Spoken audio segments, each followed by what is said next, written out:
आधे बाउल दही में 4 चम्मच MDH चटनी पुदीना मसाला डाला, स्टर करो, पुदीना चटनी तैयार। MDH चटनी पुदीना मसाला। This is your space, slay it your way. MDH की देगी मिर्च, देगी मिर्च का तड़का, अंग अंग फड़का। MDH की देगी मिर्च। केसरिया से मन जोगी हुआ रे, दिल झूमे देखो मतवारा हुआ रे। केसरिया से मन जोगी हुआ। हर पल मनाओ केसरी त्योहार। विमल, बोलो जुबान केसरी। अब छोलिया हो या लोबिया, सफेद चने या काले चने, सब कुछ मजेदार बने। MDH।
भारत की अपनी दुकान, इंडिया सोना। अपने देश का सामान, इंडिया सोना, इंडिया सोना। India Zona. Hi, this is Chef Ranveer Brar. Guarantee you brilliance on behalf of IIHM. ये है सीक्रेट रेसिपी MDH का जीरा सिप जल जीरा मसाला। सिप सिप जीरा सिप MDH का जल जीरा सिप MDH का जल जीरा सिप। केसरिया से मन जोगी हुआ रे, दिल झूमे देखो मतवारा हुआ रे। केसरिया से मन जोगी हुआ। हर पल मनाओ केसरी त्योहार। विमल, बोलो जुबान केसरी। MDH की हल्दी मिर्ची धनिया करे कमाल। ये रंग दे, ये खुशबू दे, ये तीखा, ये कम पड़े। क्या निराला MDH masala.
Asia's largest news headquarters, setting the agenda for Bharat.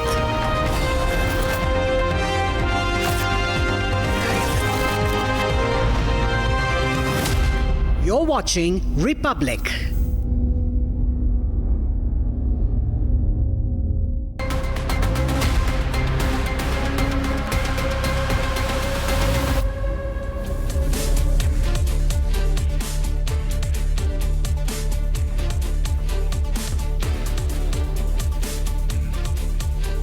Hello and welcome. You're watching your favorite weekend show, The Long-Form Story.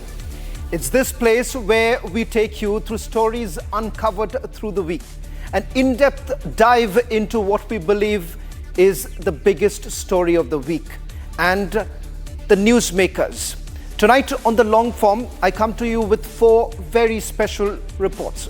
Reports for which we have traveled to various corners of this country to get you in-depth reportage. But before I begin, let me take you through the headlines we're tracking at this hour.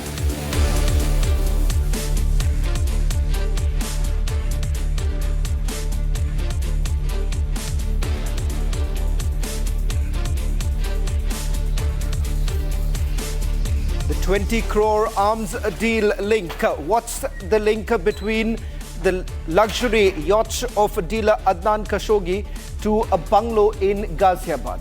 How did a fake embassy operate for years in plain sight? Was this a deception?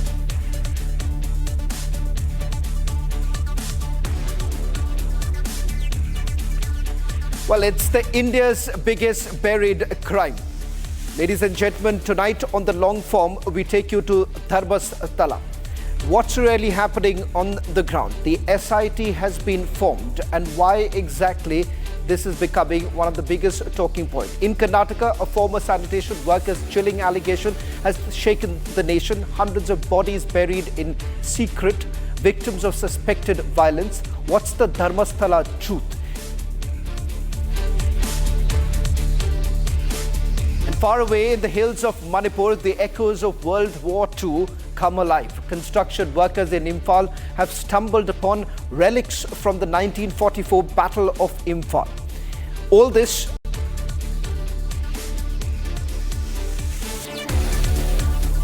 India marks 26 years since its heroes reclaimed the frozen heights of Kargil. On Kargil, Vijay Diwas, the tricolour once again flies high. With that, onto our first long-form story.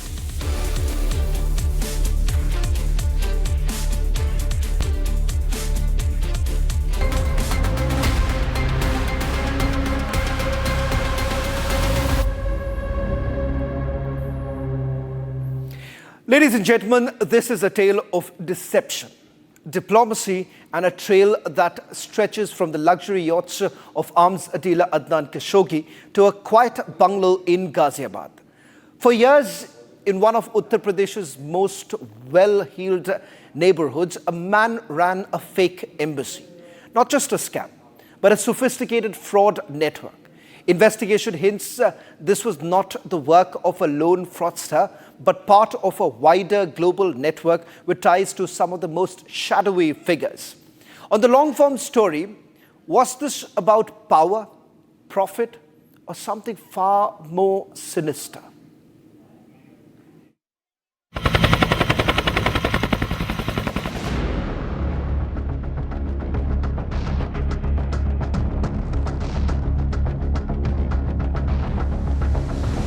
Adnan Khashoggi was no ordinary tycoon.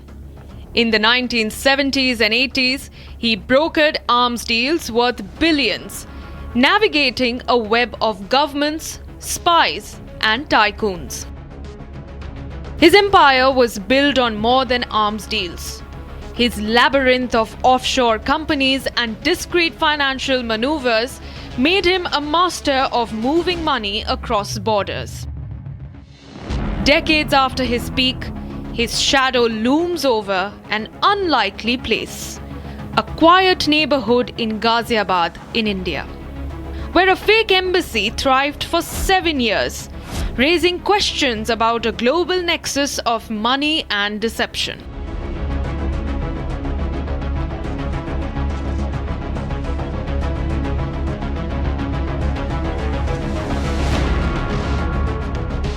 In Ghaziabad's upscale Kavinagar, tucked inside a residential stretch, stood a bungalow bearing an extraordinary signboard, Embassy of Westarctica.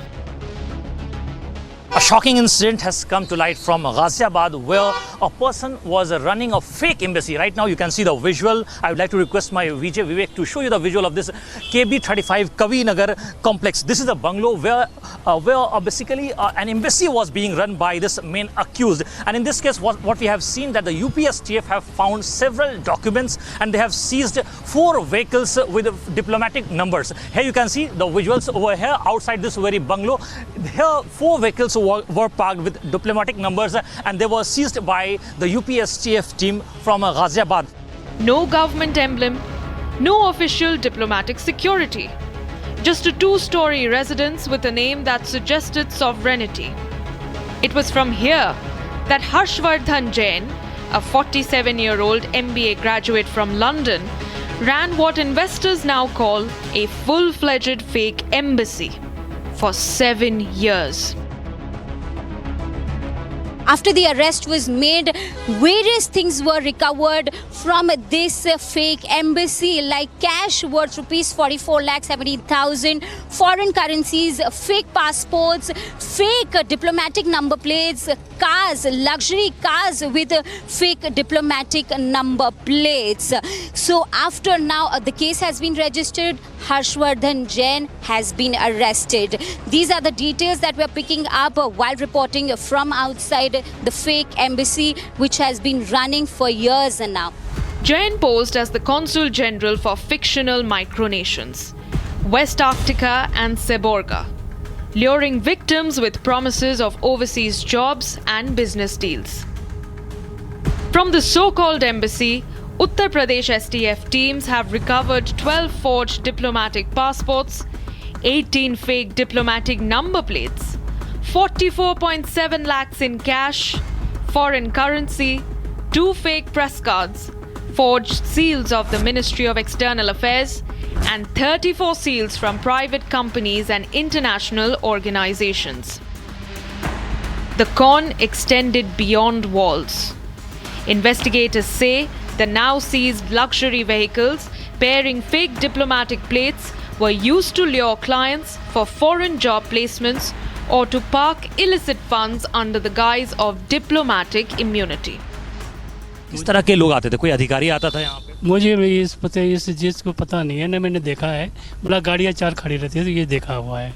जो गाड़ियाँ थी कौन कौन सी गाड़ियाँ थी? Number तो पता नहीं सर। नहीं कौन सी कंपनी? महंगी गाड़ियाँ खड़ी रहती? महंगी गाड़ी थी। उसमें कौन कौन आता था? सुबह शाम किन लोगों का आना जाना था? ये सब तो कुछ नहीं देखा हमने सर। जो कि बोला ये देखा था गाड़ियाँ रोड पर 4 खड़ी रहती थी। The neighbors, completely unaware of what was unfolding behind closed doors. मेरा रेजिडेंस पास में ही है और मैं यहाँ से निकलता बढ़ता देखता था, तो हमको भी ऐसा लग रहा था कि जैसे कोई फॉरेनर शायद यहाँ आए हुए होंगे या रहते होंगे, ये उनकी गाड़ियाँ होंगी, लेकिन ऐसा कभी ऑब्जर्व नहीं हुआ कि भाई ये कोई ऐसा एम्बेसी का भी मामला हो सकता है, जैसे अब सुनने में आया है कि भाई यहाँ कोई एम्बेसी चल रही थी. The son of an industrialist J.D. Jain and a resident of KB45 Kavinagar used a nearby KB34 bungalow as the facade for his operation. Right now we have arrived at the residence of Harshvardhan Jain, who is the main accused in a fake embassy case in Ghaziabad. Here you can see the visuals of his residence, and right now we will show you the visuals just outside his residence. Here you can see this is J.D. Jain's residence. Harshvardhan Jain's father, Honorary Animal Welfare Officer, Ministry of Environment and Forest, Government of India, Animal Welfare Board of India. So he is also part of the Animal Welfare Board, Mr. J.D. Jain, who is the father of Mr. Harshvardhan Jain, who is the main accused in connection with the case. Police say Jain used digitally altered photographs showing him with the Prime Minister, the late President APJ Abdul Kalam, and other top leaders to project authenticity. Interestingly, the Jain temple in the area was built by Harshvardhan's father. J.D. Jain से मुलाकात है आपकी? हाँ, उनसे daily होती है. कैसे इंसान? डेली होती है. डेली होती है, अभी भी होती है. हाँ. कहाँ अभी घर में मौजूद है? नहीं, यहाँ मंदिर में आते हैं सुबह डेली. बहन आगा. मैंने अभी उनके परिवार से बात करने की कोशिश, परिवार तो कह रहे हैं वो बाहर चले गए, कहीं विदेश गए हुए परिवार कह रहे हैं. हो सकता है आज। कब मुलाकात हुई? कल सुबह हुई थी। कल सुबह हुई थी और पुलिस ने उनके बेटे को परसों पकड़ा है और आज वो कह रहे हैं कि वो विदेश चले गए।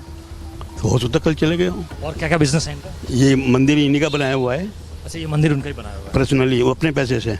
अच्छा हाँ, तो ये थे हमारे साथ दोस्त के। जी हाँ, समाज का कोई पैसा नहीं लगा हुआ। Jain's ventures included bank accounts in Dubai, the UK, Mauritius, and India. His frequent travels, 53 trips to Dubai in a decade, hint at a role far beyond a local conman. But how does a man from Ghaziabad connect to Khashoggi's world? The investigation took a dramatic turn with whispers of a 20 crore transaction. STF findings suggest that Jain was a conduit for funds possibly linked to a nexus involving international arms dealer Adnan Khashoggi and his associates. From Monte Carlo to New York, Khashoggi's influence reached unlikely corners. In India, he was linked to Chandraswamy, a self-styled godman who held sway in elite circles. Chandraswamy, a tantric guru, was a power broker in the 80s and 90s. His ashram, a hub for political lobbying and shady deals. A close associate of Khashoggi, his network connected Indian elites to global players, including fraudsters like Ehsan Ali Syed. Investigators believe that Chandraswamy mentored Jain, providing the blueprint for the fake embassy. STF investigations indicate this trio, Khashoggi, Chandraswamy, and Syed, formed a nexus, operating through shell companies in London, Dubai, and beyond. These connections may have set the stage for Jain's audacious scheme, raising questions about how far Khashoggi's reach extended even after his death in 2017. Jain's companies, co-founded with Ehsan Ali Syed, spanned the UK, UAE, Mauritius, and Cameroon. From Khashoggi's world of arms and intrigue to a fake embassy in Ghaziabad, was Harshvardhan Jain a master manipulator or a puppet in a larger conspiracy? Was he a player or a pawn? And is the web of forgery and fraud the work of one man or a global syndicate hiding in plain sight? A shocking allegation from Karnataka's Dharamsthala has triggered a national investigation. A former sanitation worker has claimed that over 16 years, he was forced to secretly bury hundreds of bodies, many of them women and children. He says many of the victims showed signs of rape and violence. The complaint was backed with a human skull he brought to a court. Now a special investigation team has been formed to probe whether the claims made are true or if a conspiracy is at play.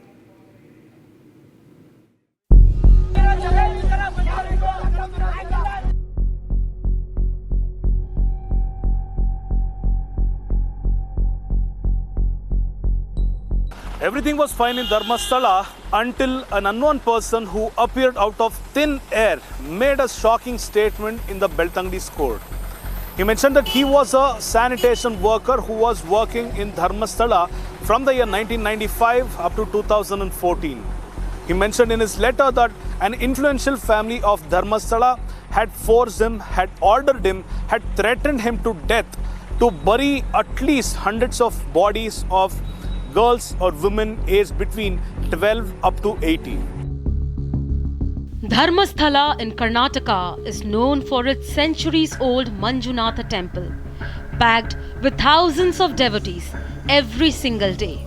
But now, the same place finds itself at the center of national attention, with serious allegations of mass burials near the Netravati river and deep inside the forest. This unknown person or the complainant who actually brought Dharamsthala to a halt then planned to visit the magistrate court of Beltangdi to make his submission to give a statement on what he had mentioned in the complaint.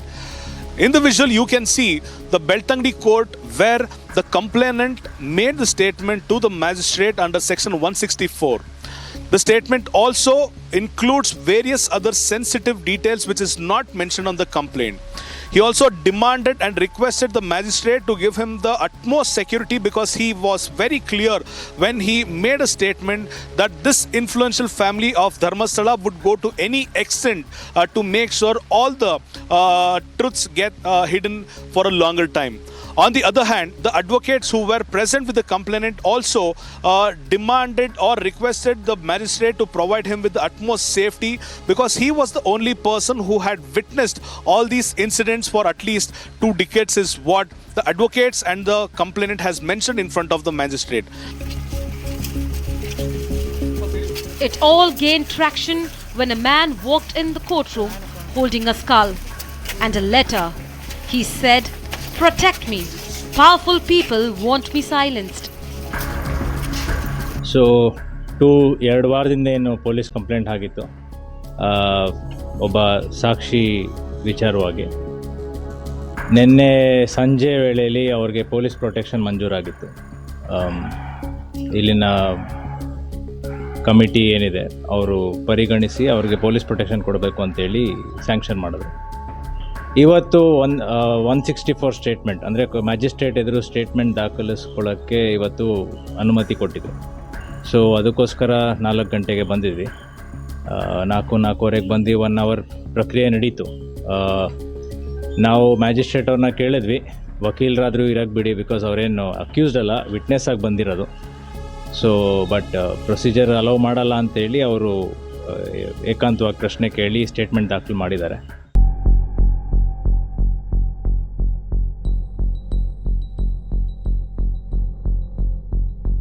The alleged whistleblower is a former sanitation worker who worked for the Dharamsthala temple administration from 1995 to 2014.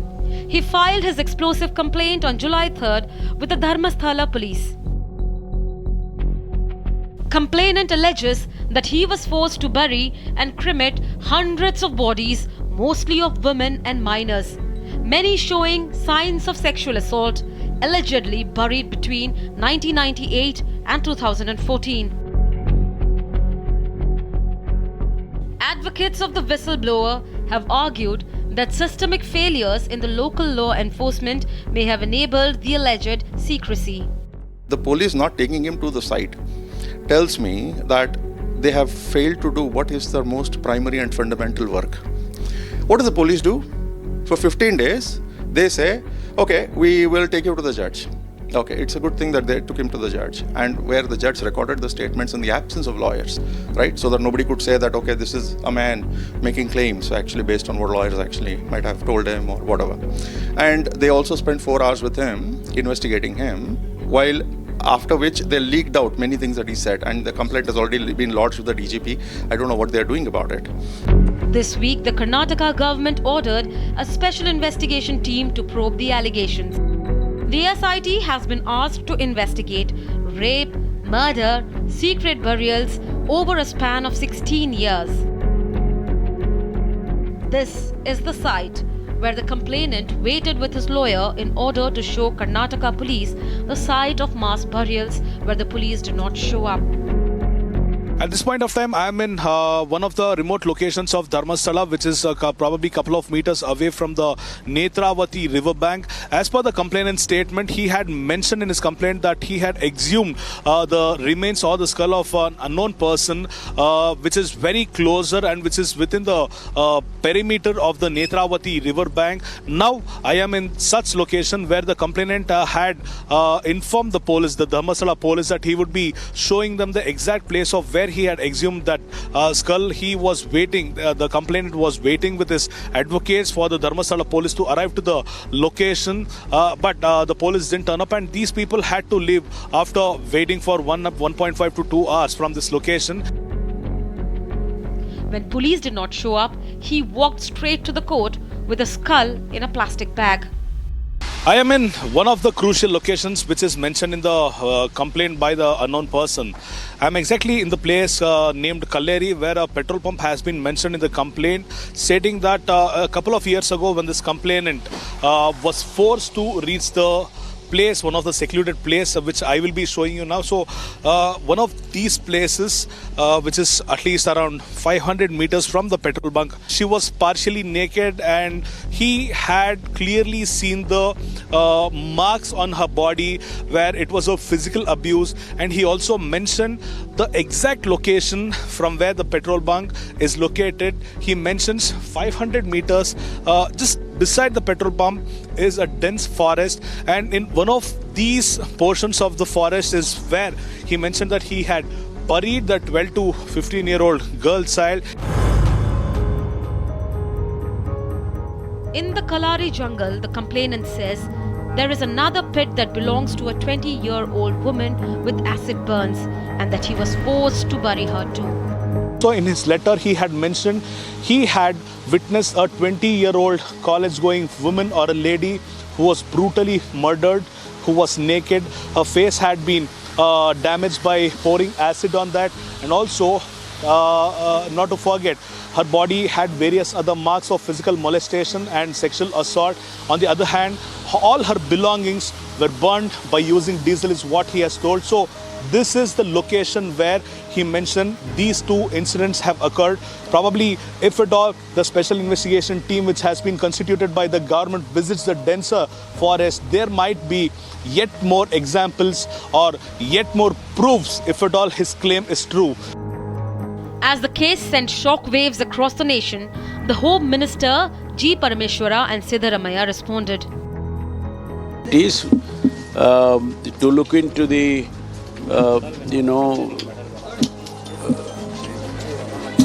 look into Dharamsthala issues. There has been a complaint, there has been a public hue and cry.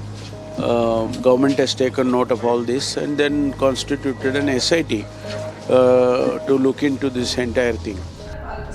On July 17, a team of lawyers formally petitioned Chief Minister Siddaramaiah for an independent probe.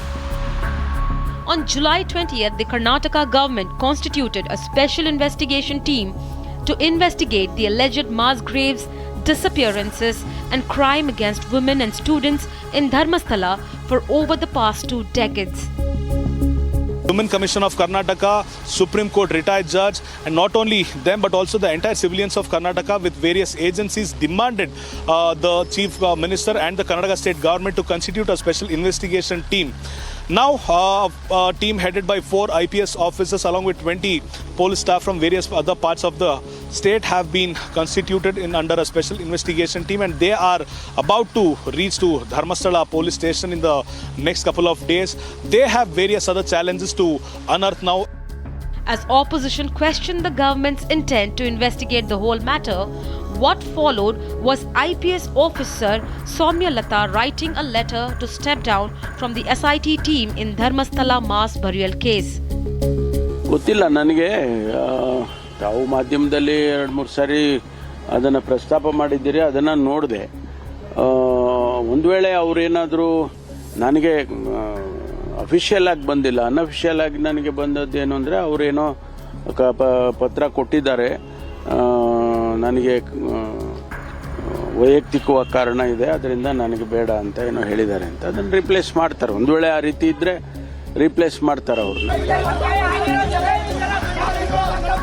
What fueled the controversy was fresh missing person complaint from Sujata Bhatt on July 15th, the mother of MBBS student Ananya Bhatt, who disappeared in Dharamsthala in 2003.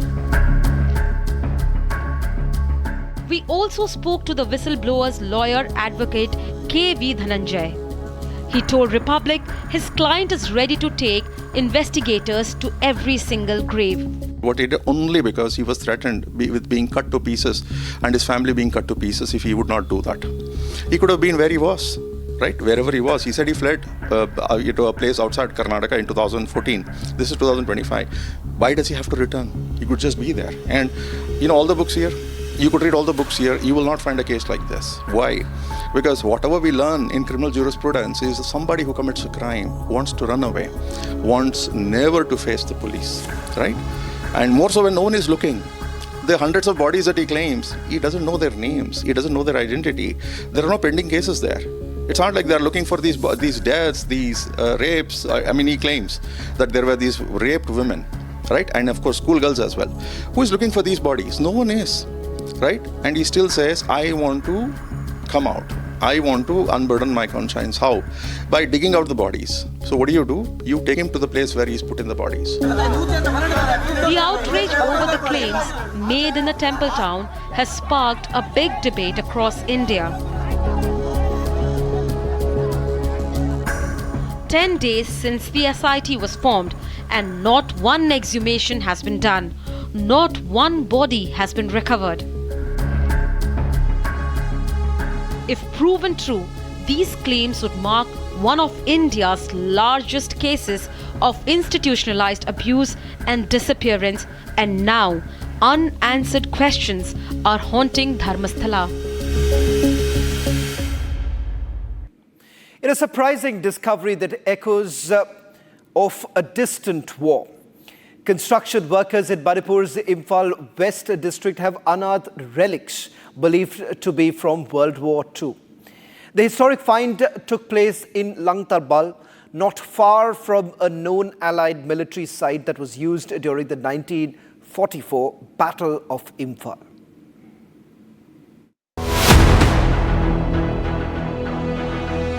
This is the sort of country in which British and Indian forces have been fighting the Japanese in the Battle of Imphal. Our infantry and tanks, after heavy and difficult fighting, succeeded in driving back the enemy and reopening the road.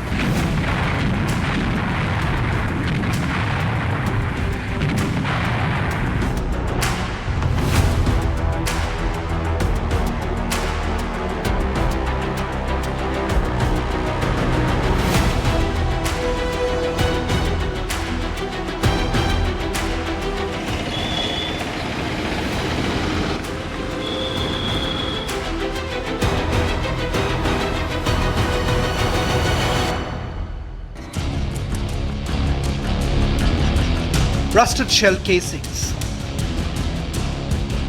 dented water bottles, a grenade, spades, and tin cans. At first, it looked like junk from another time. Turns out it was, but from World War II. A routine dig for a sewerage line became an accidental unearthing of wartime relics. What began as construction quickly turned into a brush with history.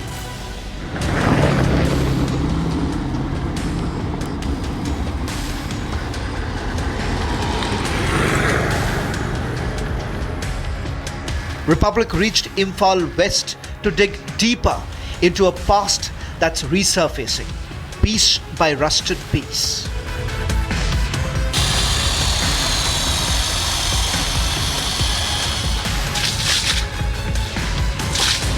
While the construction workers had been digging up this for construction pillars, they could found some World War II relics. So I will show you where the items had been recovered.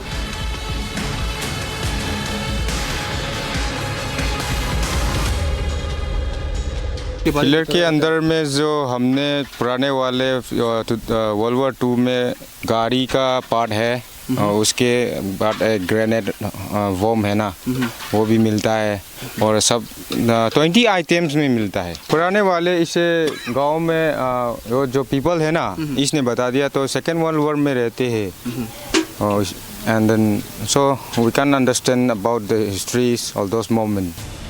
Just 4 feet beneath the ground in LongForm, a cache of World War II era military relics was discovered and immediately handed over to the Manipur Archaeology Department. However, there is more than what meets the eye. Many believe that more remnants remain buried and could still be excavated. The present the location in which the relic items were recovered, it is to be further excavated by taking permission from the higher authorities to find out whether there is more relic items or not. Japan Lam, the Battle of Imphal, fought in tandem with the Battle of Kohima, was a turning point in the brutal Burma campaign. How are these relics so closely threaded with the World War II? The answer lies in the Kanchipur Hills. From March to July 1944, these hills, once home to a critical Allied military camp, became the stage for one of the war's most decisive confrontations, and till date, the National War Museum in Japan recognizes the battles of Imphal and Kohima as two of Britain's greatest military victories. The Kanchipur Hills still stand as a silent testament to that history. Relics are very, very important because it transforms you, or rather takes you back to that time, which was very, very crucial. These artifacts and the archival documents gives you a better understanding of the lives of the soldiers during the wartime and of the general public. And also it's of paramount importance that the younger generation know about this history so that the future is secure. This is the sort of country in which British and Indian forces have been fighting the Japanese in the Battle of Imphal. Imphal itself is the capital of the state of Manipur on the Burmese border, and it's one of our bases on this front. The Jap offensive here was really more of a defensive attack by which they hoped to spoil Allied plans for the recapture of Burma. March 1944, the Japanese army, backed by Subhash Chandra Bose's Azad Hind Fauj, launched a high-stakes assault on Imphal, the gateway to India for the Nippon army. Their aim: break British control, capture key supply routes, and trigger a mass uprising against colonial rule. For the British Indian Army, Imphal was a lifeline. For the Japanese and INA, it was the start of India's liberation. What followed was one of the bloodiest battles ever fought on Indian soil. Surrounded, bombarded and battered by monsoon, both sides paid a heavy price. But the political stakes were even higher. Indians were fighting on both sides, for empire and for freedom. Imphal wasn't just a military clash. It was a battle for India's soul. Today, relics unearthed in Imphal bring back more than war memories. They bring to light the horrors of a brutal battle and the forgotten heroism of Azad Hind Fauj.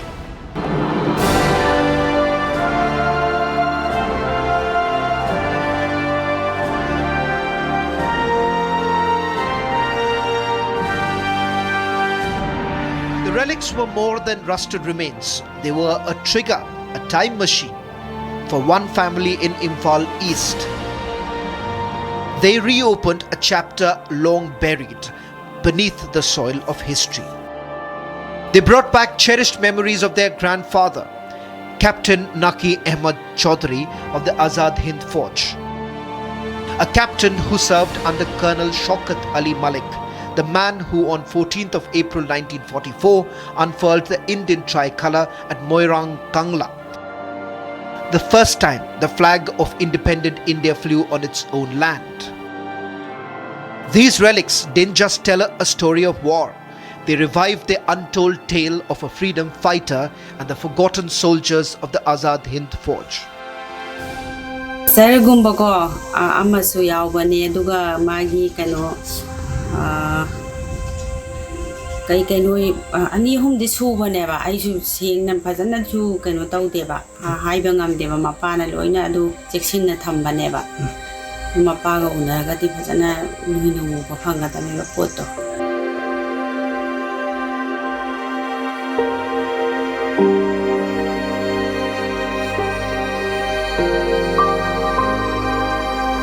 bom kaya ama eba manungda lairamba thengnakhre hojikso adum thengnari handak langthabalda warwar da sijenaramba ariba polam khara phangbagi paw taba asida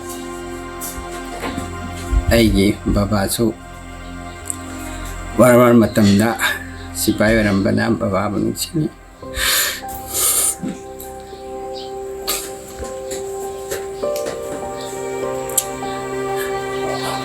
agi phangiba ariba polam chingasi khoina icham chamba polam amoila ꯇꯧꯕ ꯆꯨꯝꯗꯦ ꯃꯁꯤꯗꯤ ꯑꯩꯈꯣꯏꯒꯤ ꯍꯤꯁꯇꯔꯤꯒꯤ ꯑꯣꯏꯕ ꯋꯥꯔꯤ ꯀꯌꯥ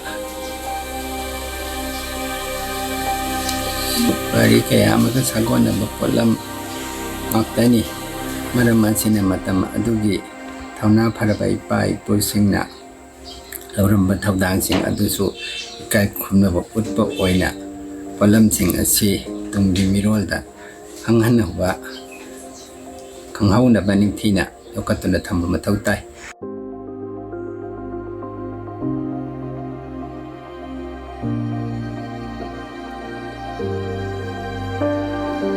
Decades after the guns fell silent, these relics have reopened a chapter of India's forgotten frontline, a brutal battle where courage and sacrifice shaped the nation's destiny. In Imphaal's soil lie stories of soldiers who fought not just for empire but for freedom. Like Captain Naki Ahmed Chaudhary and countless others of the Azad Hind Fauj, whose bravery now finally emerges from the shadows as these echoes from the past resurface. They remind us the fight for India's soul was fought here in blood and steel, far from the pages of most history books.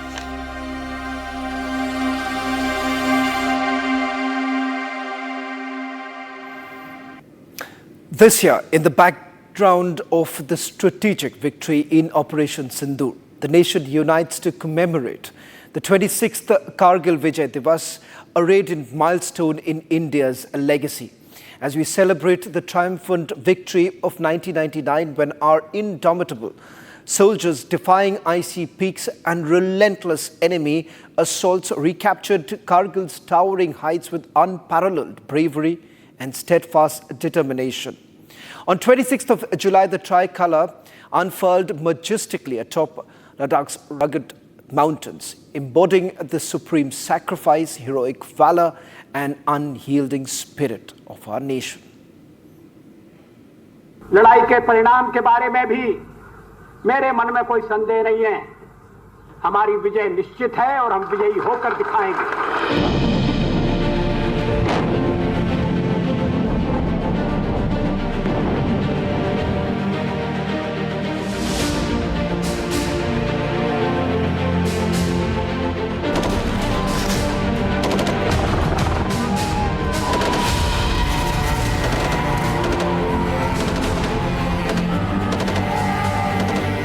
The heart of every Indian beats with pride. As this Kargil Diwas, India celebrates 26 years of valor and sacrifice of our armed forces in the Battle of 1999, when Indian troops reclaimed the heights of Kargil with unwavering resolve.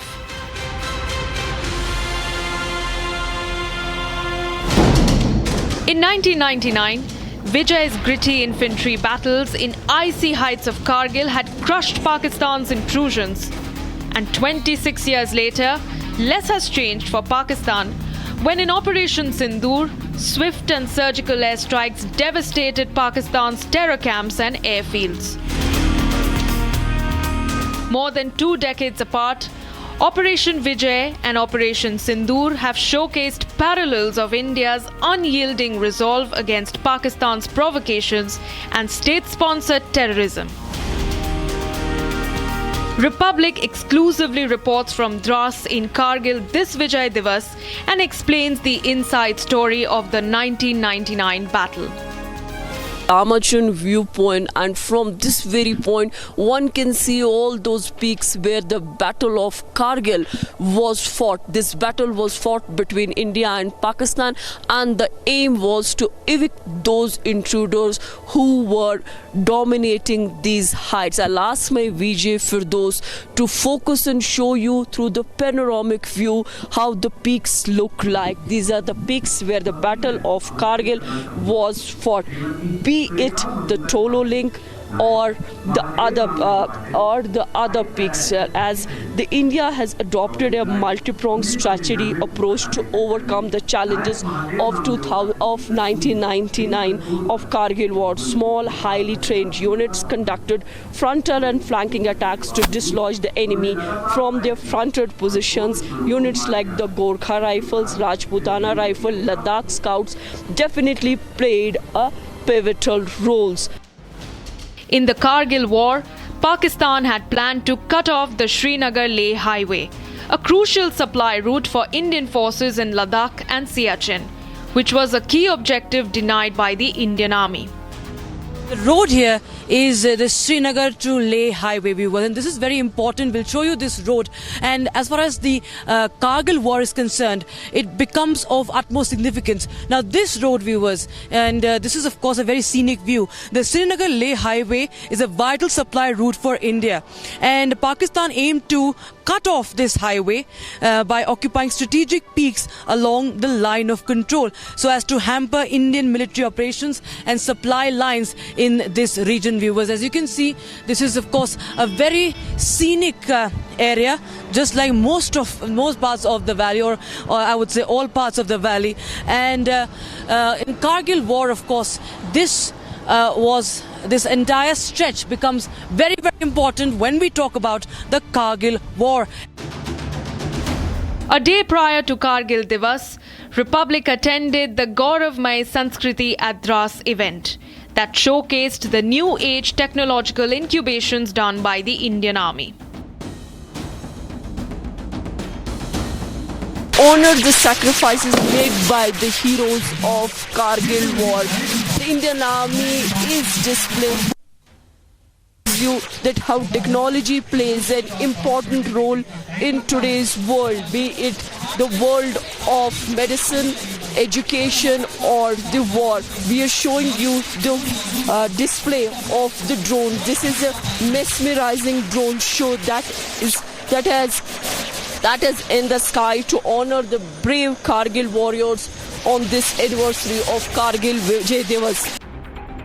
In a show of respect to the courage of our soldiers who laid down their lives for their motherland, a ceremony was held at dusk prior to the commemoration. It is a tribute to the fallen soldiers and also to celebrate their victory and their valor. As my Vijay can show you the visuals that are coming from the Dras Memorial here, where you see the families of these martyrs who had come together to lit lamp. These countless lamps lit to symbolize eternal gratitude, remembrance and respect for India's brave heroes. The atmosphere here is reverent and patriotic, with flickering flames illuminating the memorial in the crisp mountain air. In an emotive moment, in memory of those who laid their lives, there is a golden wall at the memorial with names of our soldiers etched in history. In bold written on the wall are the words, "Beneath this earth, young warriors sleep." It's inscripted here on this wall because the young warriors who sleep beneath this earth, their valor etched in every stone of Dras. A salute to the immortals of Kargil. The memorial here stands as a solemn reminder of their courage and unwavering commitment to the nation. Their legacy lives on, forever immortalizing in the mountains they defended. Their name, as my Vijay is showing you, their names shine under the eternal flame. Speaking to Republic, family members of the martyrs spoke of their pride and pain simultaneously. Feel तो फखर हो रहा है कि अपने देश के लिए शहीद हो गए और इतनी अच्छी जगह पे अपने देश के लिए लड़ते लड़ते सम्मानित करते हैं, तब भी अच्छा लगता है, लेकिन उसके पीछे बहुत बड़े दुख छुपे हुए हैं जो 26 सालों का दुख पूरा नहीं हो सकता. I basically don't remember much about him because I was very small at that time. I was just 13 years old, and he used to come for his holidays, basically 2 months in a year. So I just have a vivid experience with him. Okay, very less. But what we used to do was we used to communicate through letters. we used to write letters to each other individually, like me and my sister. Individually, we used to write letter to him, and individually, we used to get the reply. It was not like as a whole, like family. Yeah. For my mother, it was different. For my sister, it was different, and for me, it was different. So basically, like, it was a proud moment. Even 26 years later, the stories of the valor of our soldiers fill every Indian with pride. At Tololing, Major Rajesh Adhikari led his men under relentless fire, refusing to give up despite grave injuries. On Tiger Hill, soldiers scaled near impossible heights in the dead of night to reclaim the peak in a daring assault that changed the tide of the war. At point 4875, Captain Vikram Batra etched his name in history with his fearless charge and immortal words, "Ye dil mange more," before laying down his life. Ye dil mange more. These men endured not just bullets but the wrath of nature, bone-chilling winds, sub-zero temperatures, and oxygen levels that tested endurance at every breath. We are at Sando Top, lesser known top, but it is one of the crucial and the strategic top. It is from here you get a vantage view of the national highway. From my right you see the Tiger Hill, which was recaptured by Indian Army, and where there was a call by Captain Vikram Batra, "Ye dil mange more." This is the point. This is the Tiger Hill that was recaptured by the Indian Army in 1999. Similarly, if we talk about this Sando Top, it is crucial for cutting the supplies. Pakistan tried to cut the supplies because of the national highway in NH1 Srinagar Ladakh, which was very crucial for maintaining the supply lines, for maintaining the reinforcements. Then you see the Trishul Top. Just between these two ridges is the Trishul Top, where again the Indian Army is dominating. These tops were used by the enemy to monitor Indian troops' movement and transport arms mules to forward areas.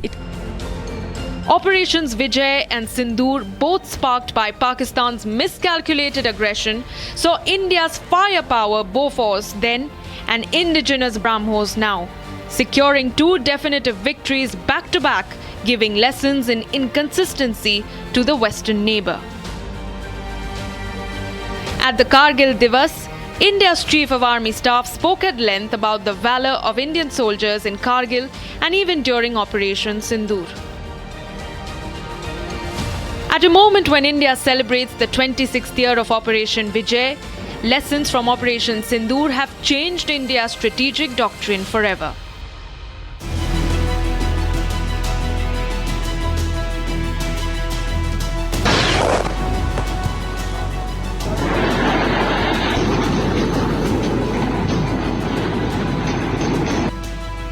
In such times, when India's patience is being tested, the choice of words from Air Marshal A.K. Bharti speak louder in spirit as guiding for all Indians. तो मैं बस आपको रामचरितमानस की एक कुछ पंक्ति याद दिलाऊंगा, आप समझ जाएंगे। तो याद कीजिए वो पंक्ति जो है, विनय न माने जलधि जड़, भय 3 दिन बीत, बोले राम सकोप तब, भय बिन होए न प्रीत। तो समझदार के लिए इशारा ही काफी है। As Republic reports exclusively from Dras, we pay our homage to our brave men who laid down their lives in service of their motherland. To all, a very proud Vijay Diwas. Jai Hind.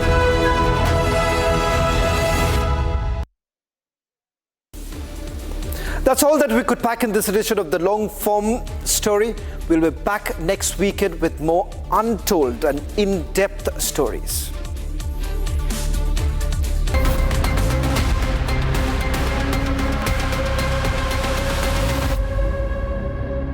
ये है secret recipe MDH का जीरा SIP jaljeera मसाला। SIP SIP जीरा